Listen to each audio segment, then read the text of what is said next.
The gleaming halls of the Galactic Academy of Interspecies Relations buzzed with excitement. Today marked a historic moment. The first human to ever set foot in this prestigious institution was about to join their ranks. Alien students from across the cosmos gathered in the grand lecture hall, a cacophony of clicks, whistles, and translator-assisted chatter filling the air. Professor Zixnarath, a respected Arcturian scholar with shimmering blue scales and 4 arms, tapped his datapad nervously.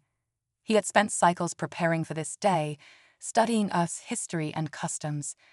But nothing could have truly prepared him for the sight of Sarah Chen striding confidently into the room.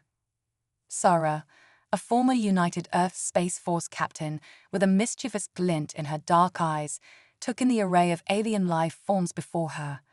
Some were vaguely humanoid, others defied description. She fought back a grin, remembering the briefing she'd received before accepting this assignment. "Remember, Captain Chen," Admiral Kowalski had said, his bushy eyebrows furrowed. "You're not just representing Earth. You're our ambassador to the stars. Show them what humanity is made of." As Sarah took her seat, a tentacled oculon leaned away, its single eye blinking rapidly. A crystalline folion chimed softly, its facets refracting light in curious patterns. Sarah nodded politely to both, then turned her attention to Professor Zixnarath. "Welcome, students," the professor began, his translator conveying a mix of excitement and apprehension. "Today, we have the honor of welcoming the first human to our esteemed academy. Captain Sarah Chen of Earth, would you care to introduce yourself?" Sarah stood, her crisp blue uniform a stark contrast to the varied textures and hues of her alien classmates. "Thank you, Professor. I'm honored to be here. Earth is still new to the galactic stage, but we're eager to learn and contribute to this incredible community."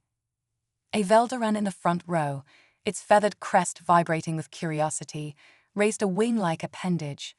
"Human, is it true your species went from primitive flight to interstellar travel in less than 2 centuries?" Sarah nodded, a hint of pride in her voice.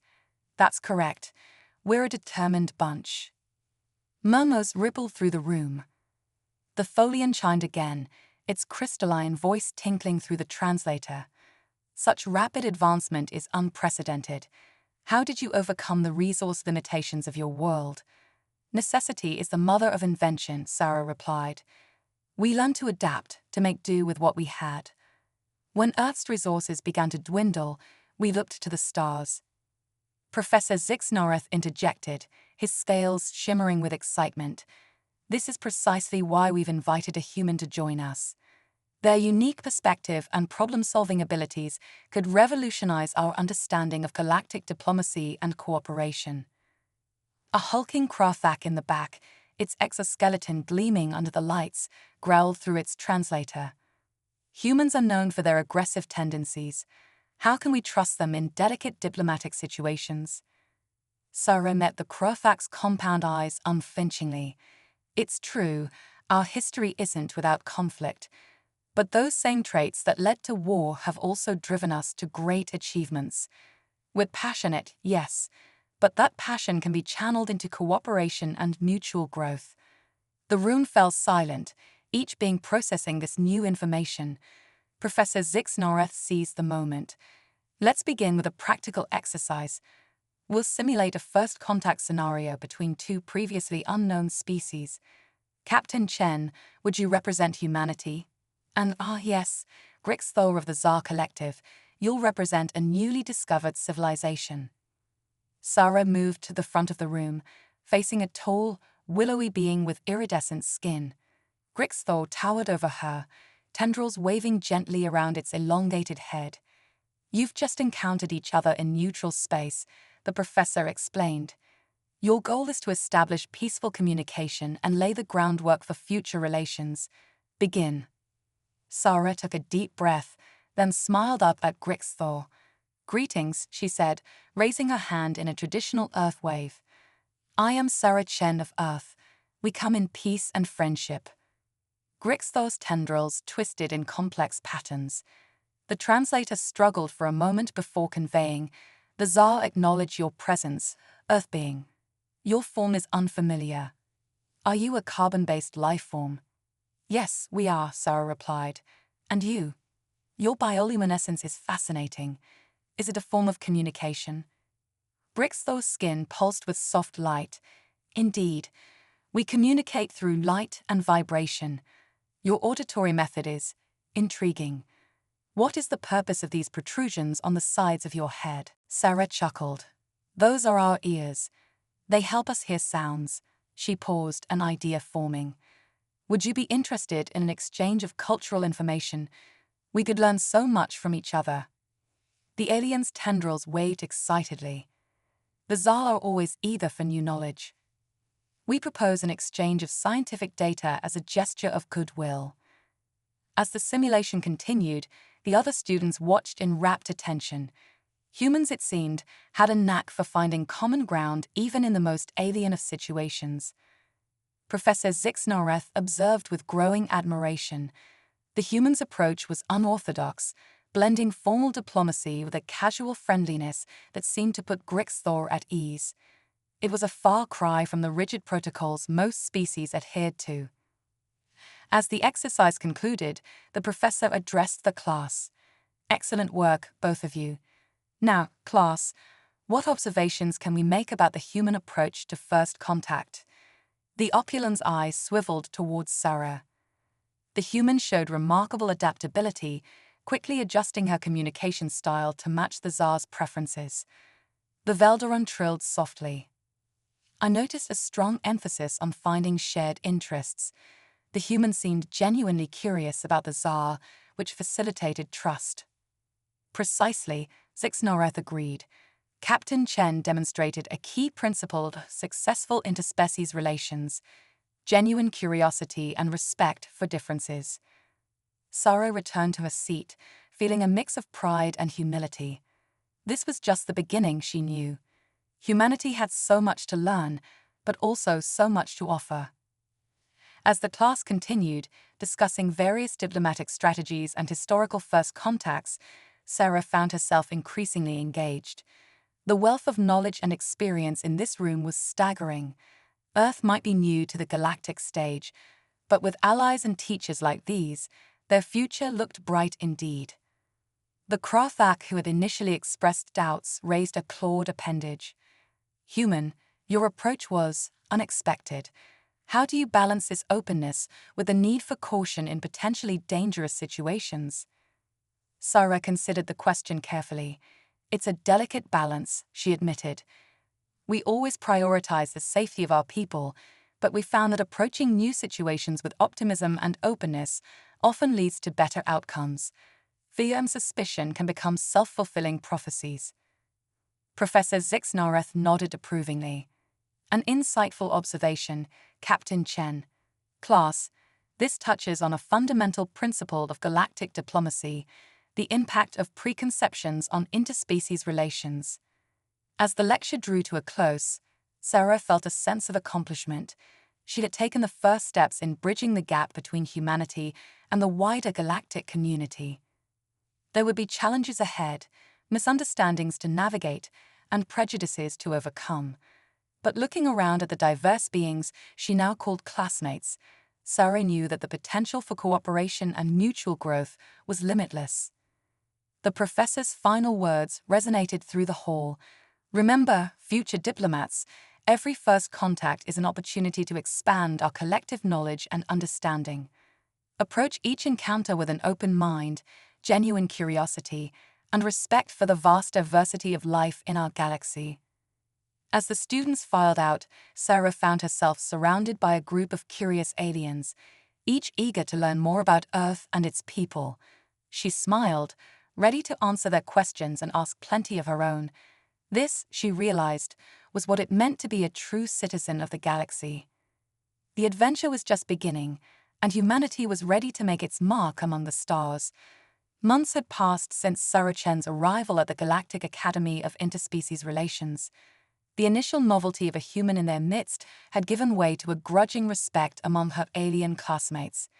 Sarah had proven herself a quick study, absorbing vast amounts of information about galactic politics, alien biology, and interstellar economics.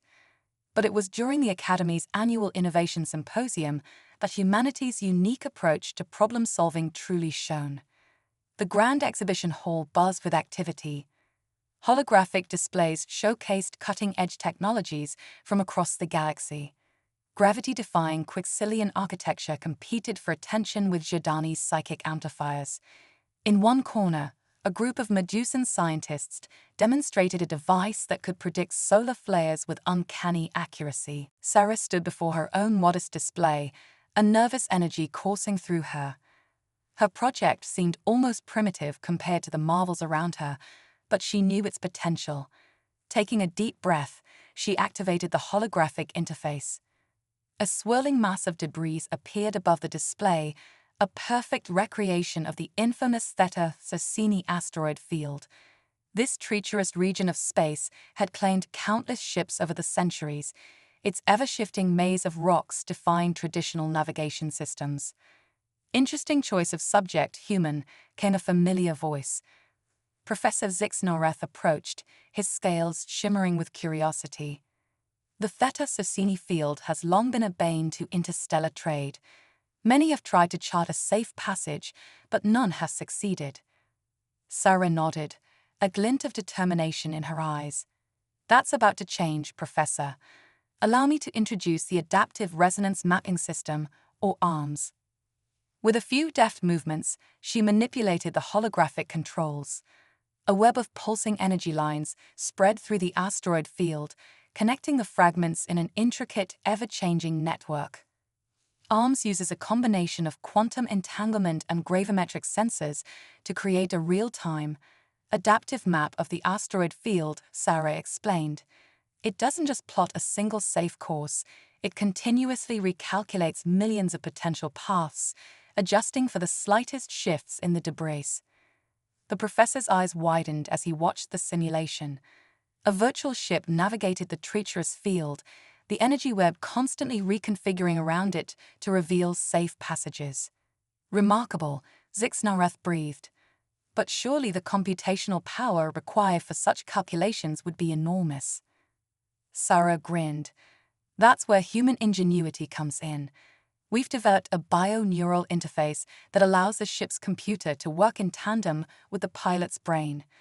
The human mind's capacity for intuitive pattern recognition, combined with the computer's raw processing power, creates a synergy that can navigate even the most chaotic environments. As if on cue, a crowd began to gather around Sarah's display.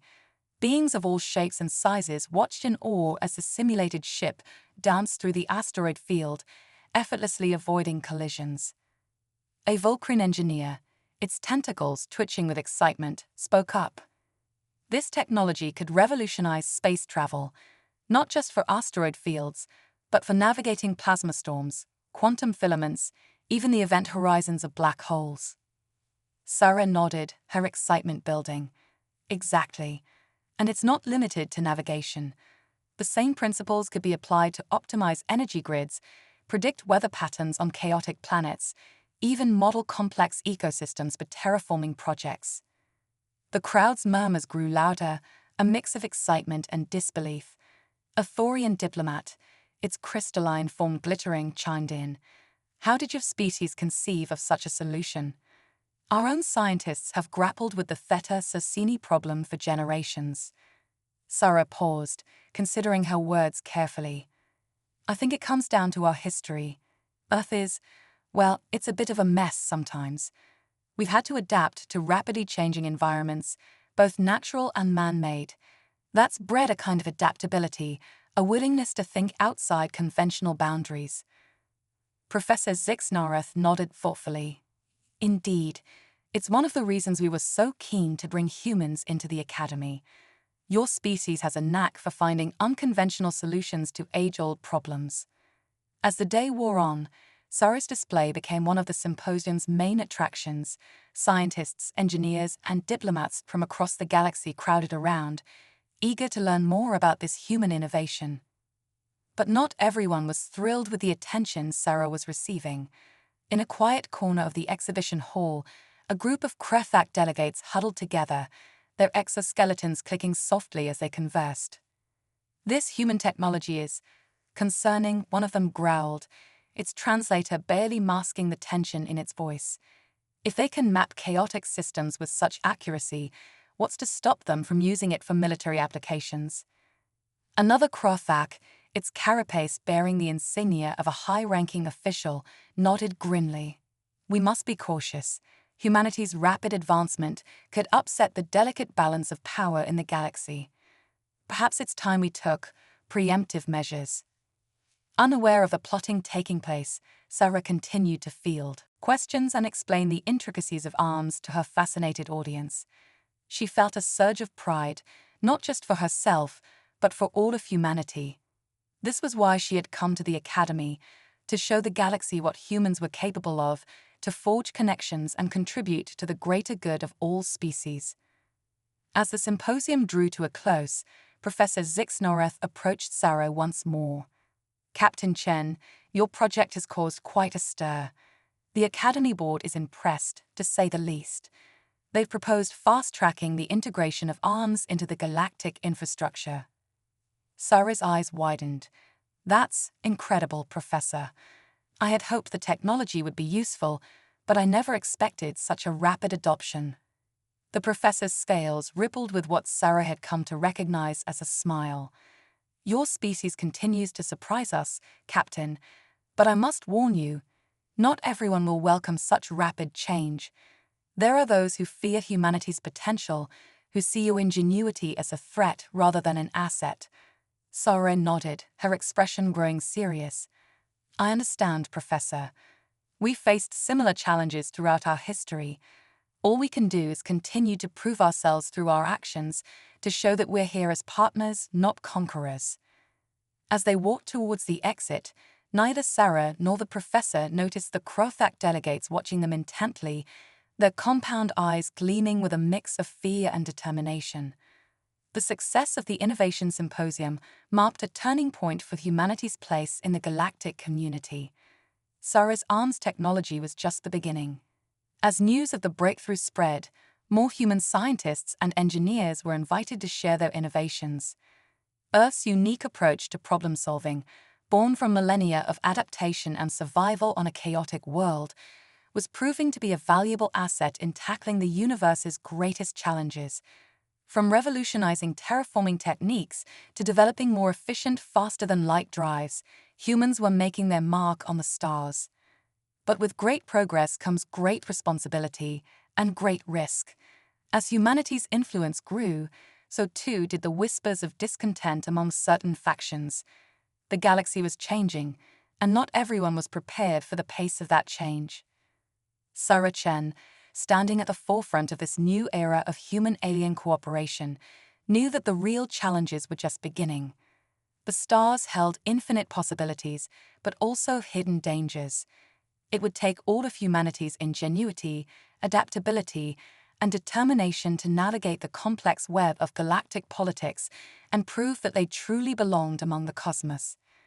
As she gazed out at the glittering expanse of space from the Academy's observation deck, Sarah felt a mix of excitement and trepidation. The next chapter in humanity's journey to the stars was about to unfold, and she was ready to face whatever the universe had in store. Little did she know that far away, in the shadowy corridors of power, forces were already aligning against Earth and its ambitious children. The true test of humanity's place in the galaxy was yet to come. The tension in the war room was palpable. Holographic displays flickered with real-time battle data, casting an eerie blue glow of the faces of Earth's top military brass and their alien allies. At the center of it all stood Sarah Chen, no longer just a student, but now a key strategist in humanity's first interstellar conflict. It had been 18 months since the Krothak Imperium launched their surprise attack on human colonies. What started as isolated skirmishes had quickly escalated into a full-scale war, driving much of the galaxy into the conflict. The Krothak, driven by fear of humanity's rapid advancement and growing influence, had rallied several other species to their cause. "The Krothak fleet has breached the outer defenses of Centauri Prime," reported Admiral Zhang, his weathered face grim. If we lose this system, we lose our foothold in this sector. Sarah studied the tactical display, her mind racing. The Crofac's superior numbers and advanced shielding technology had given them the upper hand in most engagements, but humans had always excelled at thinking outside the box. What if we could turn their shields against them? Sarah mused aloud. A Vulcrine liaison, its tentacles twitching nervously, chimed in. Impossible. The Crofac shield matrices are impenetrable to conventional weapons. Sarah's eyes lit up with that familiar glint of human determination. Conventional weapons, yes, but what about unconventional ones? She manipulated the holographic controls, bringing up schematics of the arms technology she had developed back at the academy. We've been using arms for navigation and prediction. What if we weaponized it? Admiral Zhang leaned forward, intrigued. Go on, Chen. But even as the crew around her celebrated, Sarah's mind was already racing ahead. The war was far from over. The Crofac would regroup, adapt, and come back stronger. And there were still other races out there, watching and waiting to see how this conflict would reshape the balance of power in the galaxy. Admiral, Sarah said, her voice cutting through the jubilation on the bridge. We need to capitalize on this victory, not just militarily but diplomatically. This is our chance to show the galaxy that humanity is a force for positive change, not just another conquering race. Zhang nodded sullenly. Agreed. I'll convene an emergency session of the Galactic Council. We need to turn this military victory into a lasting peace. As the Defiant and its sister ships secured the Centauri system, Sarah found herself staring out at the star-studded void. They had won the battle, but the real challenge lay ahead. How would humanity shape the galaxy in the aftermath of this conflict? Could they forge a lasting peace, or would their victory only lead to further strife? The Battle of Centauri Prime would go down in history as the moment humanity truly announced its presence on the galactic stage. But for Sarah Chen and the rest of her species, it was just the beginning of a new chapter in their cosmic journey. As cleanup operations began and diplomatic channels buzzed with activity, Sarah couldn't help but feel a mix of pride and apprehension. Humanity had proven its worth among the stars, but with great power came great responsibility. The choices they made in the coming days would determine not just the fate of Earth, but the future of the entire galaxy. The stars beckoned, full of both promise and peril, and humanity, with its unique blend of ingenuity, adaptability, and determination, was ready to face whatever challenges lay at the grand chamber of the Galactic Council, hummed with a cacophony of voices, translators working overtime to keep up with the heated debates. Representatives from dozens of spacefaring civilizations had gathered in the wake of the Battle of Centauri Prime, and the tension in the air was palpable. Sarah Chen stood at the podium, her crisp uniform a stark contrast to the exotic attire of the alien diplomats surrounding her. She took a deep breath, steeling herself for the task ahead. This wasn't a battlefield, but in many ways it was just as crucial for humanity's future. Esteemed members of the Council, Sarah began, her voice carrying across the chamber. The recent conflict has shown us all the dangers of fear and misunderstanding. Humanity came to the stars not as conquerors, but as explorers and partners. Yes, we've advanced quickly, but our goal has always been to contribute to the greater galactic community. Murmurs rippled through the crowd. A Thorian representative, its crystalline form shimmering, chimed in. Your tactics in the Battle of Centauri Prime were unsettling. The weaponization of the arms technology goes beyond conventional warfare. Many fear this is just the beginning of human military expansion. Sarah nodded, acknowledging the concern. I understand your fears, but arms was originally designed as a tool for navigation and scientific discovery. Its application in warfare was a desperate measure in the face of unprovoked aggression. We're here today not to threaten, but to extend a hand of friendship and cooperation.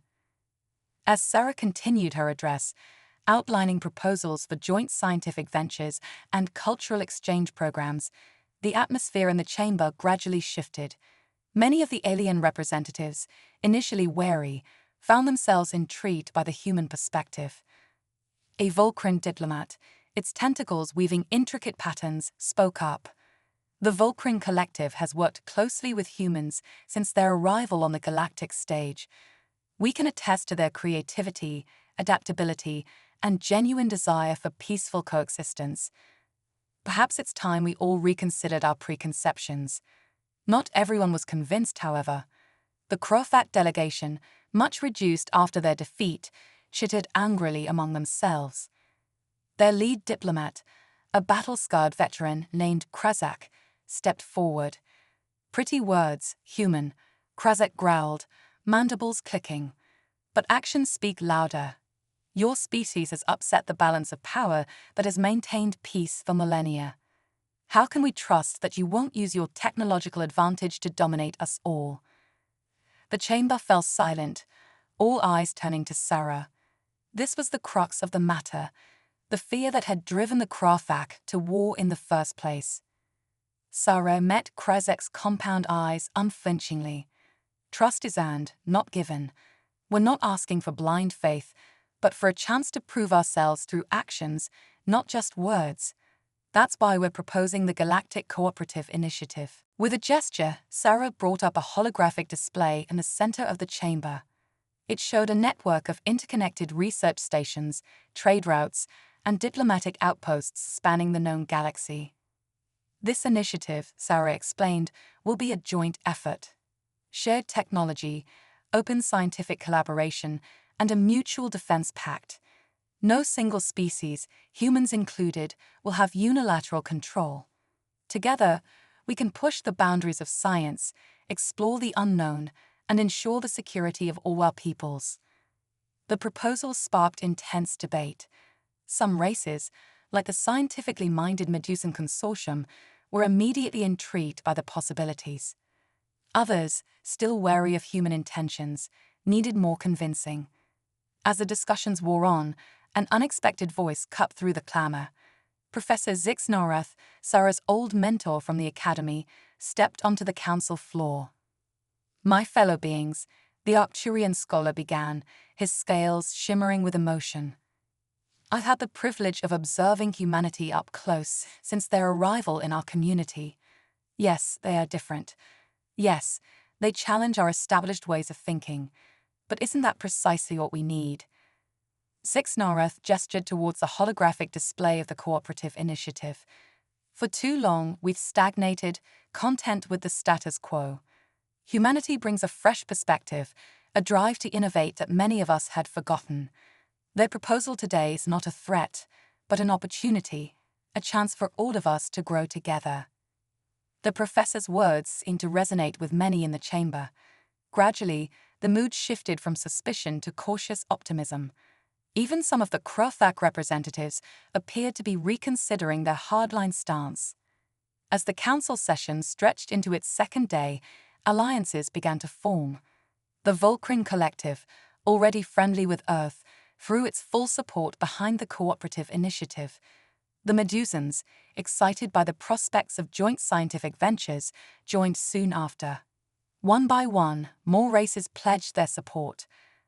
But just as it seemed consensus was within reach, an alarming report came through on the emergency channels. A Zerdani scout ship had picked up unusual readings from a nearby star system, readings that suggested a massive gravitational anomaly was forming. As the council scrambled to make sense of the data, Sarah's mind raced. The arms technology, combined with the intense energy discharges during the Battle of Centauri Prime, must have had unintended consequences. They had inadvertently created a rift in spacetime, and it was growing. "We need to act fast," Sarah announced, her voice cutting through the panic. "This is bigger than any one species or conflict. If that rift continues to expand, it could threaten this entire sector of the galaxy."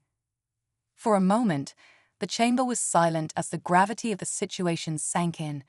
Then, surprisingly, it was Krazek who spoke up. "The human is right. We face a threat greater than our differences. The Krafak will offer our full support and resources to contain this anomaly." One by one, the other races voiced their agreement. In the face of this unexpected crisis, Old enmities were set aside. The Galactic Cooperative Initiative, born out of a desire for peace, would now face its first true test. As the council chambers emptied, delegates rushing to mobilize their forces and scientific teams, Sarah found herself standing alongside Krezek and Professor Zixnareth. "It seems the universe has a sense of irony," Zixnareth mused. "In our quest to end one conflict, we may have stumbled upon a discovery that will unite us all." Krezek's mandibles clicked thoughtfully. Perhaps this is the true test the galaxy has been waiting for. Not to see who is strongest in war, but who can work together in the face of the unknown. Sarah nodded, a mix of determination and wonder in her eyes. Whatever's on the other side of that rift, we'll face it together. This is what humanity has always dreamed of, not just exploring the stars, but being part of something greater than ourselves. As alarms blared and ships from a dozen worlds prepared to launch, Sarah couldn't help but feel a sense of anticipation. They had come to the galactic community as newcomers, faced war and prejudice, and emerged with a chance to forge a true interstellar alliance. The rift loomed as both a threat and an opportunity, a cosmic mystery that would require the best minds and bravest hearts from across the galaxy to solve. And humanity, with its unique blend of ingenuity, adaptability, and determination, was ready to play its part in this grand cosmic adventure. As Sarah boarded the UES Defiant, reconfigured now for scientific exploration rather than war, she knew that the greatest challenges and the greatest discoveries still lay ahead. The next chapter in humanity's journey among the stars was about to begin, and the entire galaxy would never be the same. A new era of galactic cooperation, the viewport of the UES Defiant filled with a swirling maelstrom of colors that defied description. At its center, the space-time rift pulsed ominously, a tear in the very fabric of reality that threatened to engulf everything around it. Sarah Chen stood at the helm, surrounded by a diverse crew of humans and aliens. What had started as an emergency response had evolved into the galaxy's greatest joint scientific expedition. Ships from dozens of worlds hung in formation around the Defiant, their sensors trained on the anomaly. "Energy readings are off the charts," reported Tilara, a Vulcan scientist who had joined the mission. "The rift is expanding at an exponential rate. At this pace, it will engulf the entire sector within a standard week." Krezak, the once hostile Krafak diplomat, now serving as a liaison, clicked his mandibles nervously. "Can your arms technology not predict its behavior, human?" Sarah shook her head, her brow furrowed in concentration. ARMS was designed for navigating normal space-time. This is something entirely new. She paused, an idea forming. But maybe that's exactly what we need, something new. Over the next several hours, the combined scientific minds of a dozen species worked feverishly. The rift had been caused by an unforeseen interaction between human technology and the fundamental forces of the universe. To solve it, they would need to push the boundaries of their collective knowledge even further. As debates raged and simulations ran, an unlikely collaboration began to bear fruit. A Medusan theoretical physicist, working with a human AI specialist and a Jordani psychic, stumbled upon a potential solution. "We can't close the rift," the Medusan announced, its tentacles waving excitedly. "But we might be able to stabilize it, to turn it from a threat into a controllable phenomenon." The plan was audacious. By combining the predictive capabilities of ARMS, the reality-warping potential of Jordani's psychic energy, and a specially modified version of the Krafak shield technology, they believed they could create a stable shell around the rift. "If this works," Sarah mused, "we won't just be saving the sector. We'll be opening up an entirely new field of scientific study." The preparations were intense. Every available ship was retrofitted with the hybrid technology. Jordani psychics linked minds with human operators, creating a mental network that spanned the fleet. At the heart of it all, the ARMS system hummed, calculating and recalculating as it attempted to predict the behavior of the unpredictable. As the rift reached a critical point, threatening to tear itself wide open, Sarah gave the command.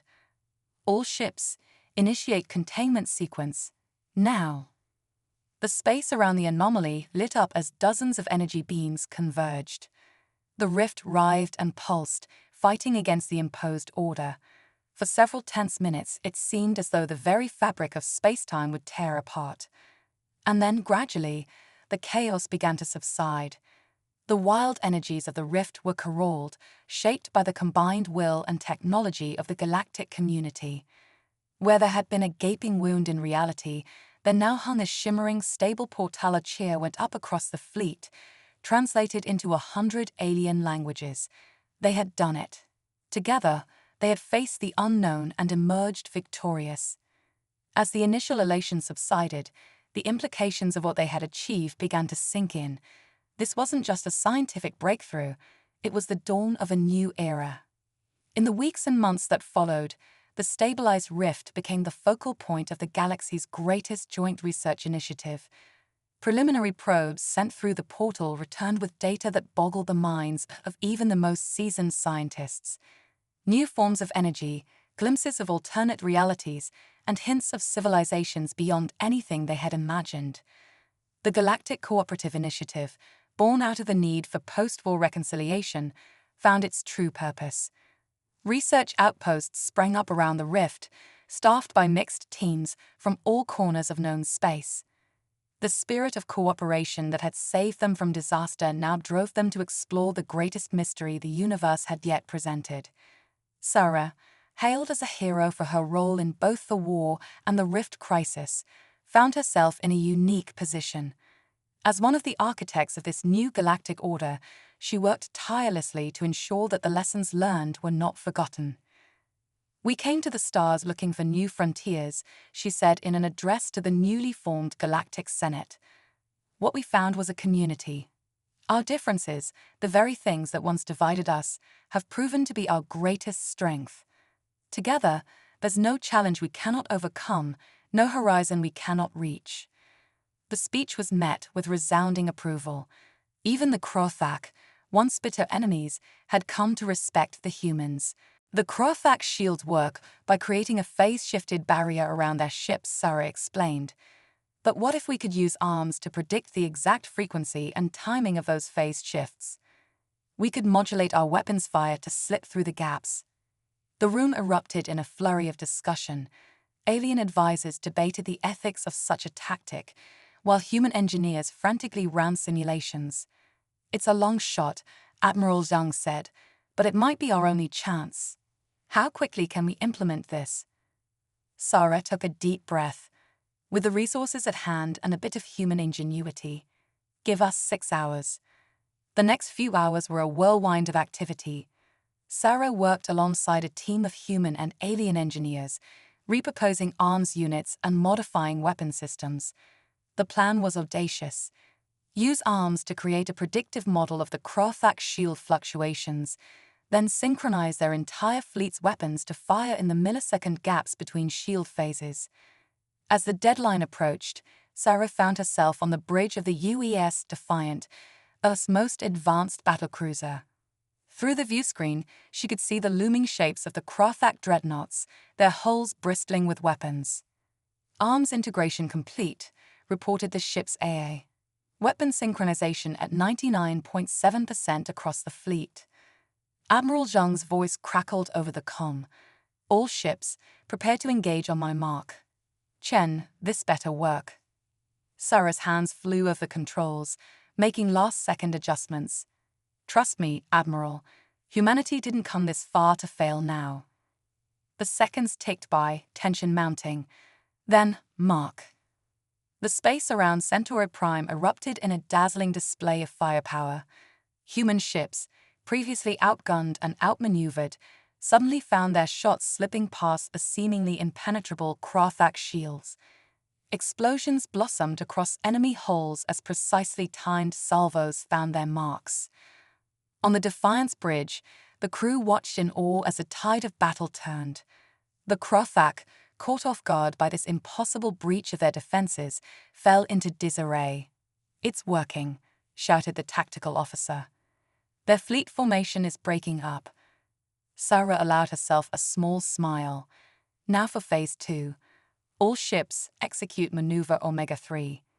The human fleet moved in perfect synchronization, executing a series of complex maneuvers that had been deemed too risky under normal circumstances. But with arms guiding their movements, predicting debris fields and enemy firing solutions, they danced through the chaos of battle with unprecedented grace. Kr'thak ships, still reeling from the initial assault, found themselves outflanked and divided. Their rigid battle doctrine, once a source of strength, now became a liability in the face of human adaptability. As the battle raged on, news of humanity's innovative tactics spread quickly through subspace channels. Other races, previously hesitant to join the conflict, began to reconsider their positions. The Volcrin Collective, impressed by the ingenuity of their human allies, committed additional forces to the fight. Hours passed, the tide of battle ebbing and flowing. But slowly, inexorably, the combined human and allied fleet pushed the Kr'thak back. Ship after ship fell to the precisely timed barrage, their once impenetrable defenses now little more than an inconvenience. Finally, as the binary suns of Centauri Prime peeped over the horizon of the system's largest gas giant, the Kr'thak fleet broke. What began as a retreat quickly turned into a rout, with enemy ships scattering in all directions. On the bridge of the Defiant, exhausted but elated, Sarah allowed herself to slump into the captain's chair. "We did it," she breathed, scarcely believing it herself. Admiral Zhang's hologram appeared before her, his usually stoic face breaking into a rare smile. "Well done, Chen. Your arms adaptation may have just saved not only Centauri Prime, but possibly turned the tide of the entire war." As the adrenaline of battle faded, Sarah felt the weight of what they had accomplished settle over her. This wasn't just a victory for Earth, but a vindication of humanity's place among the stars. They had faced their first true interstellar threat and emerged victorious through innovation, adaptability, and sheer determination. Head.